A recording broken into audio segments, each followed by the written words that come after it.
మామూలు సుప్రభాత దర్శనం చేసుకొని వచ్చారు. దర్శనం ఎట్లయిందో మా అమ్మని అడుగుదాం. చెప్పే దర్శనం ఎట్లయింది? చాలా బాగా అయింది దర్శనము. నాకైతే అద్భుతము, మహానందము. అసలు స్వామి ఈ జన్మల నాకు మా ఆయనకు ఇస్తారయ్యారని చాలా ఉండే, కానీ మేము ఇన్నేళ్ల నుంచి పోయినందుకు స్వామి ఒకటే రోజులో మాకు టిప్ సిస్టంలో స్వామి అనుగ్రహించిండంటే అది మాత్రము ఆ ఏడుకొండల లీల, ఆ ఏడుకొండల దయ, శివయ్య దయ. ఇంకా చాలా అద్భుతం అంటే అద్భుతం స్వామి. అసలు అది జరగడం అనేదే ఎన్నో జన్మల పుణ్యం. అది నా తల్లిదండ్రుల పుణ్యమో తెలియదు, నా అత్తమామల పుణ్యమో తెలియదు. ఆ భగవంతుడు స్వామి గంభీరంగా ఉంటాడు. మనము 7 దర్వాజా లోపల నుంచి చూస్తేనేమో పెద్దగా పొడుగు కనిపిస్తాడు స్వామి.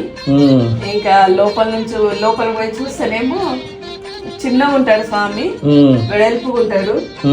ఇంకా నామాలు అయితే పెద్ద నామాలు ఉంటాయి, పెద్ద పెద్ద చేతులు ఉంటాయి స్వామికి, పెద్ద పెద్ద పాదాలు ఉంటాయి.